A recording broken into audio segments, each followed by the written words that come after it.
Assalamualaikum warahmatullahi wabarakatuh. Nama saya Yesika Aran Rosalina, NIM E2019-2214. Saya dari kelas Ekonomi Syariah 5, semester 3. Saya di sini akan menanggapi tentang konsep dasar pendapatan nasional yang telah dijelaskan oleh dosen saya.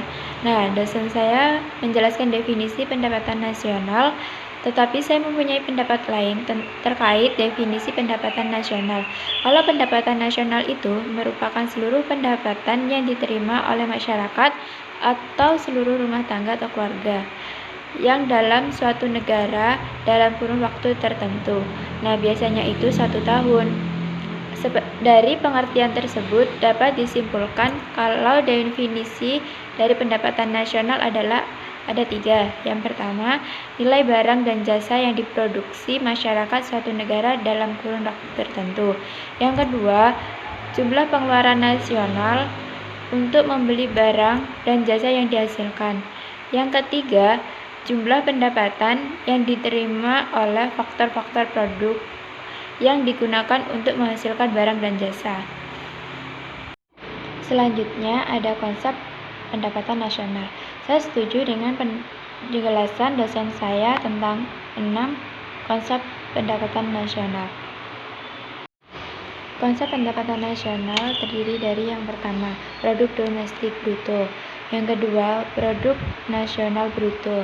Yang ketiga, produk nasional neto. Yang keempat, pendapatan nasional neto. Yang kelima, pendapatan perseorangan. Yang keenam, pendapatan yang sikap dibelanjakan. Dan saya di sini akan memberikan sedikit contoh dari produk domestik bruto. Contohnya, terdapat perusahaan A dari Korea yang mempunyai cabang di Indonesia. Nah, hasil produksinya juga harus dihitung ke dalam BPP. Yang kedua, produk nasional bruto. Contohnya, seperti seorang pria beli di Indonesia yang menjual pakaian di Singapura. Hasilnya berupa barang dan jasa, termasuk dalam GNP. GNP menekankan pada aspek kewarganegaraan. Di sini ada sedikit penjelasan tentang bruto dan neto. Bruto dalam matematika mempunyai arti berat kotor, sedangkan neto berat bersih. Hubungan dalam pendapatan nasional ini pada ekonomi, bruto ini pendapatan kotor, sedangkan neto pendapatan bersih. Jadi bruto ini pendapatan kotor. Maksud dari pendapatan kotor adalah pendapatan yang belum dipotong iuran, pembayaran, dan pembayaran itu. Sedangkan neto pendapatan bersih, jadi yang sudah dibayar pajak, iuran, dan sebagainya. Selanjutnya ada manfaat perhitungan pendapatan nasional. Saya di sini juga setuju dengan 9 manfaat perhitungan pendapatan nasional. Yang pertama, mengetahui tingkat kemakmuran suatu negara. Yang kedua, mengevaluasi kinerja perekonomian dalam skala tertentu. Yang ketiga, mengukur perubahan perekonomian dari waktu ke waktu. Yang keempat, membandingkan kinerja ekonomi antar sektor. Yang kelima, sebagai indikator kualitas hidup suatu negara. Yang keenam, sebagai indikator perbandingan kinerja ekonomi antar negara. Yang ketujuh, sebagai indikator perbandingan kualitas standar hidup satu negara dengan negara lain. Yang kedelapan, sebagai ukuran dan perbandingan pertumbuhan ekonomi dari waktu ke waktu. Yang kesembilan, sebagai ukuran dan perbandingan pertumbuhan ekonomi dan kekayaan antar bangsa. Selanjutnya ada macam-macam metode perhitungan pendapatan nasional. Saya di sini dengan 3 macam-macam metode perhitungan pendapatan nasional. Yang pertama, metode pendekatan nasional produksi. Yang kedua, metode pendekatan pendapatan. Yang ketiga, metode pendekatan pengeluaran. Selanjutnya ada sumber-sumber pendapatan Islam. Saya di sini akan sedikit memberikan tambahan dan penjelasan karena sebelumnya dari dosen saya ada 9 dan saya di sini akan menambahkan sedikit memberi tambahan dan penjelasan. Yang pertama, ghanimah. Secara etimologi berasal dari kata ghanimah, ghanimah, yang berarti memperoleh jarahan rampasan perang. Dan yang kedua, sedekah. Secara etimologi, bahasa berasal dari kata sodaqah yang berarti benar, pembuktian, dan syahadat, keimanan, yang diwujudkan dengan bentuk pengorbanan materi. Yang ketiga, infak. Infak diambil dari kata anfaqah yang berarti pengeluaran sesuatu harta untuk kepentingan sesuatu menurut literatur. Yang lain, infak berarti mengeluarkan sebagai harta atau pendapatan untuk satu kepentingan yang diperintahkan ajaran Islam. Yang keempat, zakat. Kata zakat berasal dari kata zakah, artinya menumbuhkan. Ziyadah artinya menambahkan. Barokah artinya memberkatkan. Lathir artinya menyucikan, dan an-nama artinya berkembang. Adapun menurut syarah, zakat adalah hak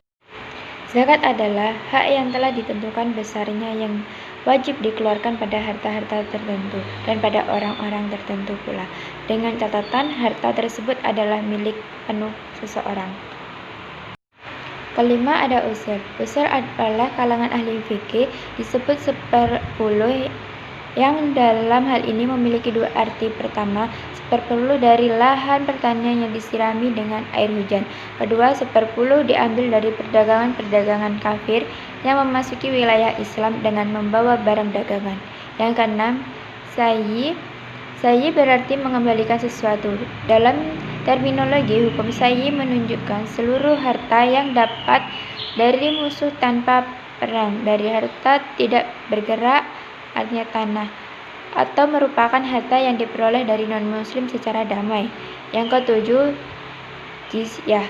Asal dari kata jizyah adalah jaza, yang berarti kompensasi, sedangkan menurut istilah adalah beban yang diambil dari produk non-muslim yang berada di negara Islam sebagai biaya perlindungan atas kehidupan atau jiwa, kekayaan, dan kebebasan menjalankan agama mereka, dan lain-lain.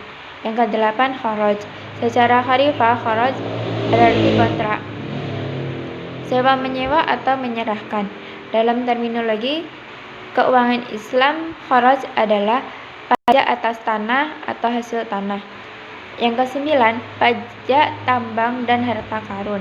Pajak tambang ini yang hasilnya keras seperti emas, perak, besi, dan lain-lain, atau harta karun yang ditemukan di wilayah orang Islam, maka 1/5 harus diberikan kepada negara untuk memenuhi keadilan sosial. Yang ke-10, wakaf. Wakaf secara harfiah berarti berhenti, menahan, atau diam.